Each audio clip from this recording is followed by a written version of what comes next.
Well, Rich is back in Houston. We have to get a day of catch up on our molding bench. And we're going to get started sanding out that wing. And by the way, just to check it out, this is something's amazing me. I've almost got a curve going the other way in a block, so I know this is going to work. And it's going to really be a big help. But I'm going to leave it there for another day or two. We're not going to be carving blocks. I really wanted to work on a wing with the time I have available today. And it's good to be home. That was a great time at Dave's. We got more things done, more flying. This is an exceptional year. It's a year I don't even know how to explain it. We've gotten like 2 flying seasons. Normally in the end of the year we don't get much flying. We're getting more flying done in that last 2 months than could have ever predicted.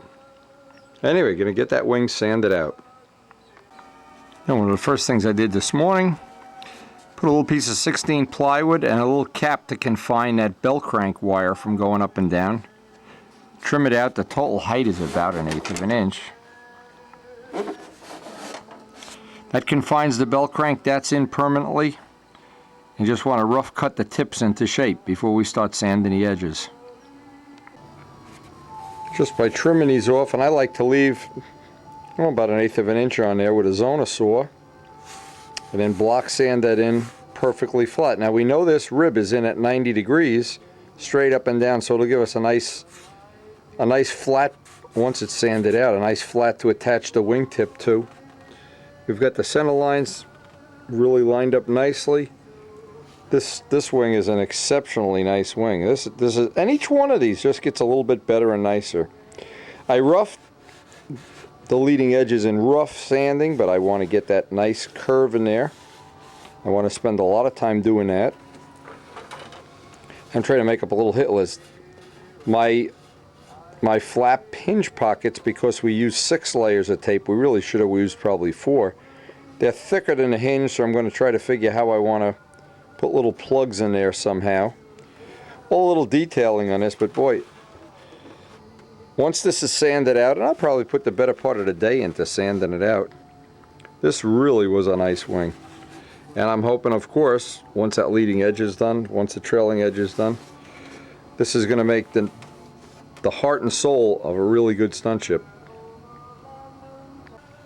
And because I anticipate this sand out to take quite a long time, there's no point. I want to have my coffee, get really in a sand out mood.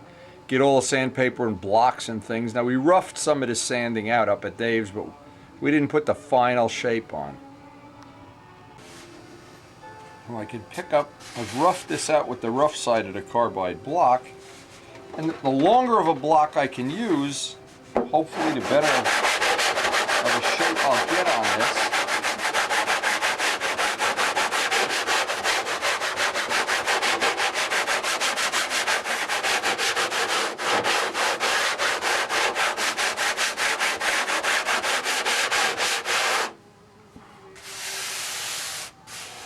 I always look for the little spot, and there's one right here, where it has a little flat, I call it a flat spot, and I can kind of move this down.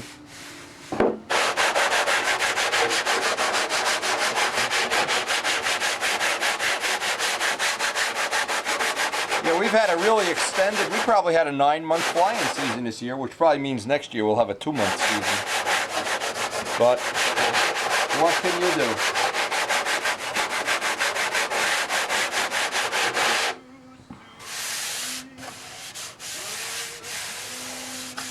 Okay, once I'm done now and I've got all the hard spots out with the long block, then I can go to the shorter block again, and then even to the shortest of the blocks, because the long block gives me that nice long flat. But if there's a little divot, I don't want to sand the whole thing down. I want to get, when I see light going down that leading edge, I want it to just sparkle at that one point.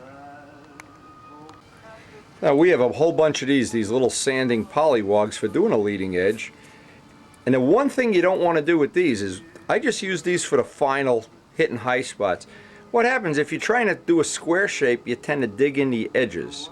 And you get all done, the radius is nice, but there's a little ditch on each side. So what I try to do is, now that I know I have what amounts to be a bad spot up here, this is just a little bit bigger than that. You see, I don't want to do that or that. I want to keep it, and kind of using my fingers as a guide. And that lets me get a relatively consistent leading edge right up to the point where I'm ready to start sealing it with thick CA. I don't want to use thin CA. I went through this glue joint on this, and the glue joint was absolutely perfect, so I don't want to get too inventive or creative here. But I can use the little polywogs. And by the way, if you can't find these and there's no other source, you can go to Sears Roebuck. They're actually an accessory for one of their tools, I saw them up there, and I'm not sure what they call them, but Sears Roebuck even has them now. Now I can see I've got pretty much the final radius that I want to have here. Now what will happen if you were to just do all the sanding, you've got a rock hard joint, aliphatic joint, soft balsa where we've flattened the leading edge. And again, Dave is going to change the mold by next year to somewhat, so we get less of this. There'll be less work in doing it. We've already tried to figure a way of doing that a little bit better. But you'll have hard, soft, hard. So in the final analysis, the trick is dress it off till you can't find any of the little seams. And this would go even if you were using a Nobler type wing or a Thunderbird or whatever. A nice straight leading edge is always something to strive for. Now once I get it to the point where I can't feel any rough spots or any spots that I'm not happy with, then all I can do, I'm going to put thin CA on here. I mean thick CA. Never put thin CA. Sanding that off if it drips down the wing is like a nightmare. Again, you can do one little spot at a time. It isn't a real critical thing. I always use the finger test as soon as that's ready. And again, because I'm using all Brodak CA, I know it's nice and fresh. Sometimes I've used other brands and when you see CA it's not kicking off, boy. I can just start to feather that in. And in a matter of 2 or 3 little sand outs, I'll have my leading edge done. Now what it also does is seal a leading edge where we've ground through the e-glass. And I always use my hands. I'll always have this technique. Sand a little bit, look for a bad spot. Right here's one. Sand a little bit. Always start with the big long block, work up to the short blocks, depending on how many you have, again. And of course, depending on how fussy you want to be.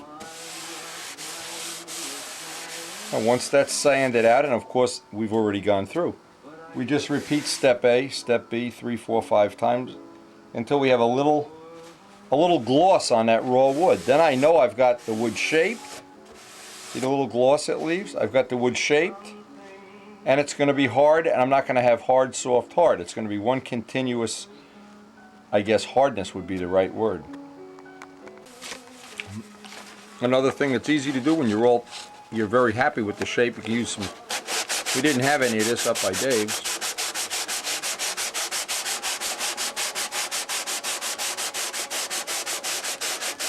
And then the last thing will be one final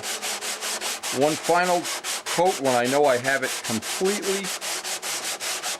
And I guess the test is that you can't in no way feel that leading edge. It's one continuous radius.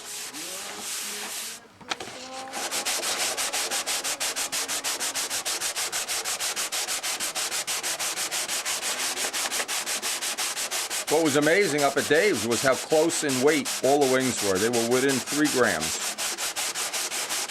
So what it's going to tell me is when Dave gets his up to a certain point, and Rich, we compare them, say, with all the flaps and hinges and everything in them, we'll have a rough weight, and we'll kind of, hopefully, all be well within a range that these wings work well in.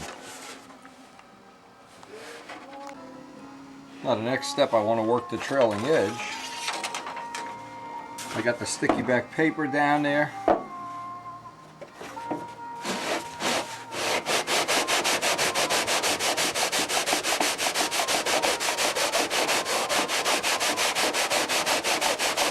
And I'll spend as much time as necessary to get the trailing edge straight. I want to get through all the little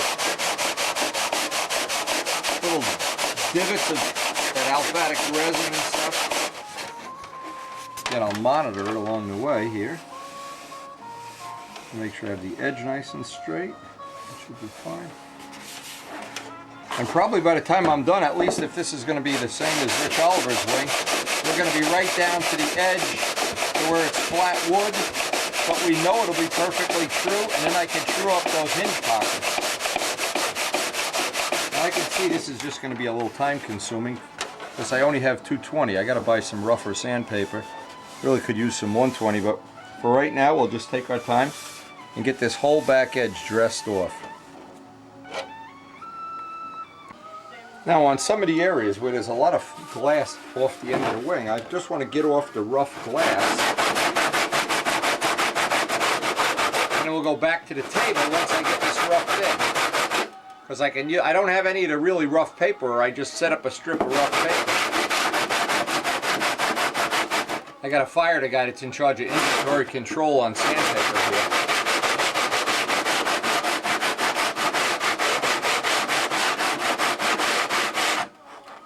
And part of the trick of this whole thing is not to rush. I can start off with the rough side, transition to the smooth side, finish up on the table with the nice 220. And this is probably, I spent a lot of time on this trailing edge because I really wanted to get it right. Because when I put the horn in, it's hard, it's not hard, it's impossible to do this. So I really did spend the extra time, both with the block and with the sandpaper on the table. I can kind of rotate this.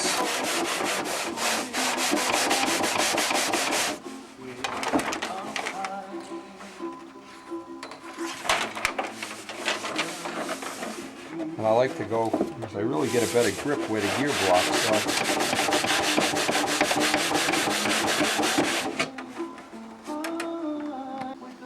Now what happens is, when I go to sight this, I really can run light along the edge. And the last step, and I'm not going to get to do it today because we're just running out of time here. This took a lot longer than I thought it would. Next step is going to be the hinges. I'll probably do that tomorrow. Get this sanded out. And I'm trying already to make up a little priority list of what I want to do first, second, third. But just spent a lot of time on these edges. But the thing is, once you have these edges, the shape and the contour is just right, then from this point on, the finishing gets real easy. You don't have bubbles and all kind of things sticking up. So this was, I think it was a day well spent anyway. I'm just looking to see how much of a radius I have on this, because I want to make pretty much a mimic of it. And I remember spending a lot of time on those edges, but the final product is you wind up with a front row plane. What I did, I took a half a hinge here, had a little time here. And I wanted to see what I was going to do about this is a sloppy fit here. The hinge fits in fine, except it's a little sloppy. Yeah, I don't like that. So I thought what I could do is one of two things. I can fill this in with some either balsa wood, or I stripped off some 30-second wood. Again, what this is from, let's see how that works. See what that puts the hinge off center. So I'm going to have to sand this wood. What I'm going to have to do is take and make some really thin balsa wood, so I can see how much is going to go in there. I actually need half of this dimension. I need something like 64th balsa to do this if I do it this way. Now it looks like a better choice is going to be just taking, this is one of the hinges that I serrated. And when it's serrated, of course you get a better grip. And I thought what I'd do, maybe what I'll do is, well, I can do a test in a piece of scrap wood. Serrate them, put some epoxy on it. What that's going to do, maybe I could put a little cabosil in there even. Yeah, that's a lot tighter now. Now it doesn't even pay to put a shim in there. I thought I was going to have to shim them all. Well, I think this is the answer. Now I also have to grind all the pins off, because I don't want to have these hinge. One of the things I don't like is having the hinge slots and the flaps really wide. I want them even with the hinges, so what I'm going to do is grind all the pins off the hinges, and I'll prep it. Actually, that's the only way I'm going to deal with this. Prep the hinges up now. I can take, see, the hinges have this pin, and we don't need it because when this goes into the flap where the elevator, this confines it. So it's just, I don't like having that slot any bigger than it has to be. And actually, when you do this, to a hinge end, it kind of seals in the end, and when you glue that in, of course, it's pretty stable. So I think I'll prep, well, I got a little time here tonight. I'll prep up the hinges. I'm going to have to go with those slots. I thought maybe I'd have to do some little adjustment there, but I think that when I roughen these up and put a little cabousel on them, they'll be just right. And I see how big those hinge pockets are. See what I did here that I didn't like? I left extra room here. There was no reason to. I could have brought that right up.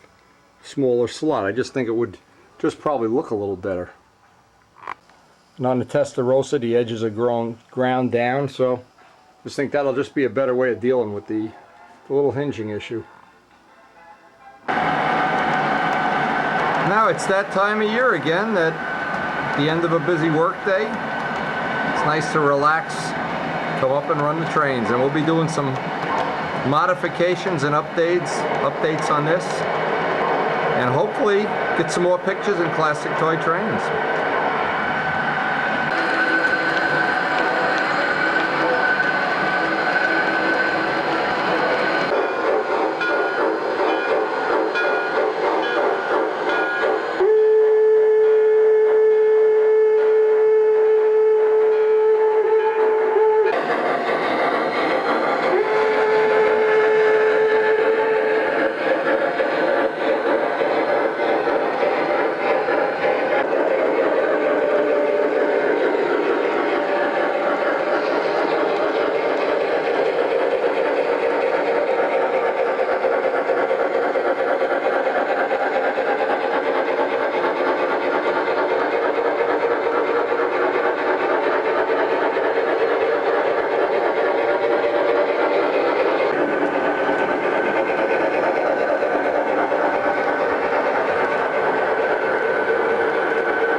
It's a nice way to relax after building wings all day long.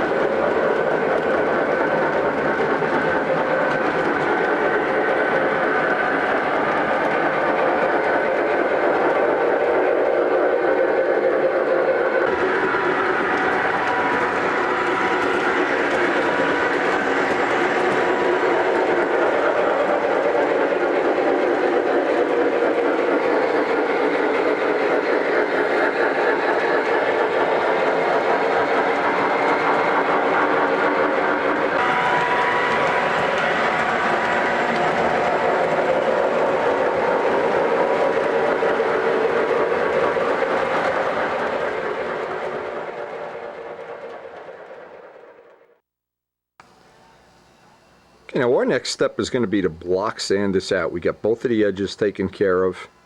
The next thing I want to do is sand out the skin, and let me do a little storyboard what I'm trying to accomplish and what some of the pitfalls on this might be. Now the side view cross section of our part is composed of, and I want to do this carefully, we also have, that's our E-glass, it's our 16th balsa wood, and then we have 3/4 ounce and 1/2 ounce in a matrix. In other words, they're squeezed together in that last row. But there's one thing that always happens when you vacuum bag, and there's no way to avoid it, is you always get a skin of epoxy that doesn't have the cloth in it. There's always a skin, and depending on how much pressure you use, and among other things, and it's this skin, it's this outer layer of epoxy that we're going to be dealing with. Now what I want to do in that outer layer, if I were to go, and I'm just going to put the outer layer here because we're not going to go any further than that, I want to create a little tooth pattern so that my first coat of dope and tissue are going to stick down. And by doing this, I'm increasing the area. Anytime I put more little sanding scratches in it, I've increased the area. Because what will happen if I go to put paint right on this, it's going to tend to peel off. It's not going to be a real super bond. This is going to create the super bond I'm looking for, hopefully. Then on top of that, when I take the silk span, a couple coats of dope and silk span, I want to create that bond. Now what that does, it creates a really, really good substrate, and in effect, it even adds more strength and rigidity to what already is a very strong wing. Well, let me explain. Now any I-beam wing, the silk span is carrying the whole load.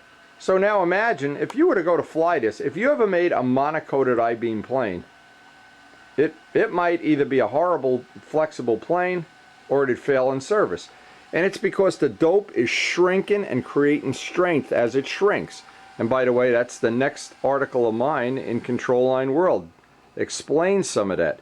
What happens here is we have a rigid wing, but the dope is still shrinking. It's still creating what amounts to be a big rubber band and making it very, very rigid. If you were to paint this with car paint, you don't get that rigidity. So and we might already be overboard on rigidity, but I'd rather be overboard than have something flexible. Now, before I put the tissue on this wing, you could take this wing or an Aries wing, you can bend it like a pretzel. Once 2 or 3 of those coats of dope shrink up, forget it. This is iron now. And I mean, there's a plane with 7 years of service on, and some of it pretty rough service. So we don't want to leave out that last little. The silk span is a critical part of how I've done these wings. Now maybe Richard will choose to do his with car paint. Probably won't be a problem. But the silk span's going to put me in an area where it's a little bit stronger, I hope, and more rigidity. And I think the more rigid you make these planes, just the more consistent they fly, especially in a wind. And the silk span is a big part of that finish. And all these composite planes had the same, and we're going to do the same to Rich Jacobone Stuka, by the way. We'll be working on that next week. Same thing, where the silk span is part of doing the work of making it rigid. Now another thing, in this top layer, what's going to happen is we have a layer, if you did a real careful cross section on this, like when I cut the tips off, by the way, this is where our weave and our cloth, they're bundled up in that area. But on the outer skin of that, on the outside of this skin, there's really a layer of what I call extra epoxy. And by sanding, I want to remove some of this layer of extra epoxy. Now I found 220 grit to be the best for doing that, because it leaves scratches, and I want to leave the scratches. The trouble is I want to go as close as I can without breaking through. I don't want to have the surface have threads of e-glass sticking up. Now even if I do have them, because they don't cut real nice with sandpaper, but even if I do go through, I'll have to dope this, a couple of coats of dope, and the tissue will seal them back up. When you're doing a finish with no silk span, and you have a couple of threads, I remember years ago there used to be some covering material that used to thread like that. And you put 100 coats of paint in a plane, it never got rid of the threads. It really was horrible. But now our job here, should we decide to accept it, we're going to get as much of this layer of raw epoxy that does not have the weave in it. And we want to get as close to, but not touch, the actual e-glass. That's our goal for today. And we're going to set aside a whole day here because this is going to be a time-consuming part of the job. And I don't know how much weight we'll get off. This is not to get weight off. It's to build a bond and get rid of dead weight, and also get that bond. So when a tissue goes on and the first coat's of dope, I get a good bond. I would not get a good bond on this if I put it, right now, put dope and tissue on it. In fact, if you look at the surface out of the mold, you can almost see the weave. Not really, but you know you'll sand and sand and sand to a certain point, and I'd like to block sand as much as possible, just being careful around the sanding blocks that I don't start picking up the sanding blocks. But that weave, as good as it looks right now, and it's nice, I would be hesitant to just say put a coat of primer on this and paint it white, even though that's probably one of the ways you could do it. I would always feel a lot better building that tooth. It's so important to build a tooth, and not later on in the finish. It's like laying the bricks in mason work, getting that first coat on flat, level. Then from that point on, everything is easy. Now, just as an example, I got the sticky back 220 on a block, but I've really got to watch when I block sand over here. So when I get up to about 1 inch by the ribs, I'll do this with my bare hand. I don't want to start picking up the high spots there, if there are any. But anyway, to look at this surface now, and it's obviously nice and shiny.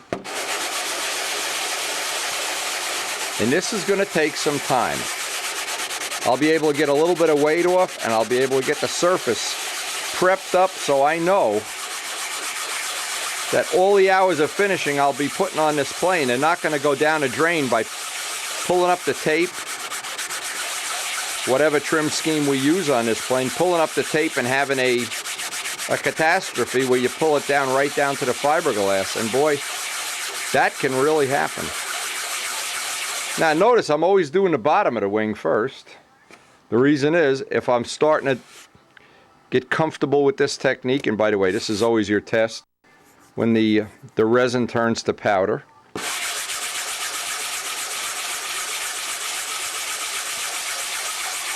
And it's always good with any composite part, is just, if you're not going to use it right away, put it aside for a couple of days. This part's, well, maybe a week old already, maybe even longer, but within that first 7 days, it gets easier and easier to sand, easier to get it to powder off like that. So now if you looked at this real close, and I'm not sure you can see the way this, let's see if we can, here's the shine right here. Nice and flat and dull. The idea today is, and I'll spend as long as I have to get the whole wing flat and dull. The edges, radius, everything off. And not try to rush it, and not try to be done with it in an hour. I'm going to dedicate this whole day, and I know I'll get some of the weight off, but I'll also get a really good foundation. It's the equivalent of getting the first row of bricks in a masonry job. Now, talk about what a small world it is. The phone just rang. It's George Venturini, and he told me that the U2 that's in the museum by Dulles that we just took video of, his friend is the one that flew that plane, that U2. Now, and he's got some kind of newspaper or magazine article about it. So I'm going to get him, I'm making him a copy right now of our visit to the museum. Boy, it's a small world. I wish I would have known that. I'll see what he's going to bring. He's coming over for lunch later, but I want to get some of this sanded out. Boy, it's a small world. You just never know. But the trick here, and I've fallen for this old trick in the past of being impatient early on in a finish. It's always a mistake. Now what I like to do is do a little spot like this. Constantly wipe the dust off, because what happens is the sandpaper gets clogged up. Now I just use the towel. I just rub it on a towel and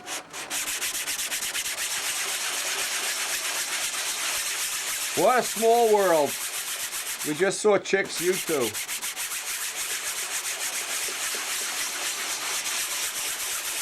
Unbelievable. Now once I get even a little spot like this sanded out, the reason I always do the bottom first, I want to just get a feel for how long it's going to take to get this smooth.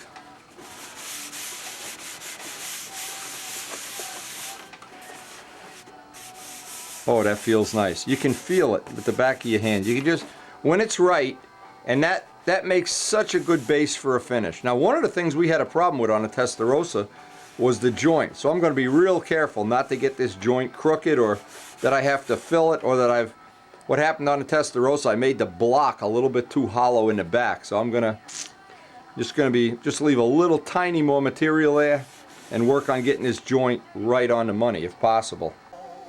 Now this is one of the areas that I'm real careful. Once I get this sanded out, the flats, I don't want to feel any any indication of where that joint is. I want it to be as radius. I'm picturing what the airflow over here might be like. And what I